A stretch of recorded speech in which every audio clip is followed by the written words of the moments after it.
The Wonderful O by James Thurber. And I lied when I said this book has chapters. It really doesn't. It has kind of paragraph breaks. And so we will break up the videos by where those are. But we will start at the very beginning. And it starts like this. Somewhere a ponderous tower clock slowly dropped a dozen strokes into the gloom. Storm clouds rode low along the horizon, and no moon shone. Only a melancholy chorus of frogs broke the soundlessness. Then a strange figure appeared out of the nocturnal somnolence, as unexpectedly as the blare of a bugle in a lullaby. He entered the tavern near the sea, and a blade of light flashed onto the blackness and disappeared when the old oaken door closed once more. The newcomer was a seafaring man, and the sight of him turned the taverners silent. There was a green parrot on the man's shoulder, and a tarred pigtail hung down his back. He carried no crutch, for he had 2 legs, and he rolled like a goose when he walked. His voice when he spoke was as deep as a gong in a tomb. "Call me Little Jack," he roared, and the taverners called him Little Jack. A lean, silent man at a shadowy table in a corner, wearing a black cape and black gloves, beckoned to the newcomer, who sat across from him.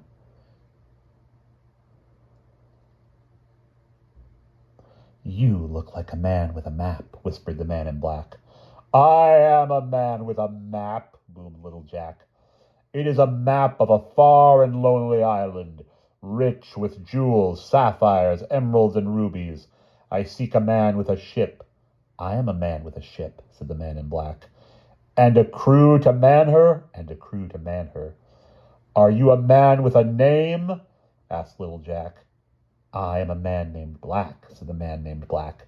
They shook hands, one heavy and bare, the other thin and gloved, and reached a bargain at 1 o'clock. 2/3 of the booty for me and you, the other third will go to the crew. Black smiled, and when he smiled, he showed his lower teeth. "Now let me see the map," he said, and he took the map and studied it. "There are no crosses here," said Black, "or marks. There should be crosses here, and marks indicating where the jewels lie hidden." "There is another map with marks and crosses, but what became of it and where it is no man can say," said Little Jack. "We'll find the map, or if we don't, we'll find the jewels within it," Black declared. He gazed at Little Jack as if the sailor were a jigsaw puzzle that had too many parts or not enough. "You have the mien and the manner of a man out of the past. Where do you come from?" The sailor grinned. "Not matey from the regions which are holy land. I'll take the map." "It's safe with me," said Black. "It's safer if we cut the thing in 2, said Little Jack. And with his cutlass he cut the map in 2, and Black took half of it and Little Jack the other half. They went aboard the ship at 2 o'clock. "I can't make out her name," said Little Jack. "How is she called?" "The Au," said Black. "A weird, uncanny name," the sailor said. "It sounds a little like a night bird screaming." "It's all the vowels except the O," Black said.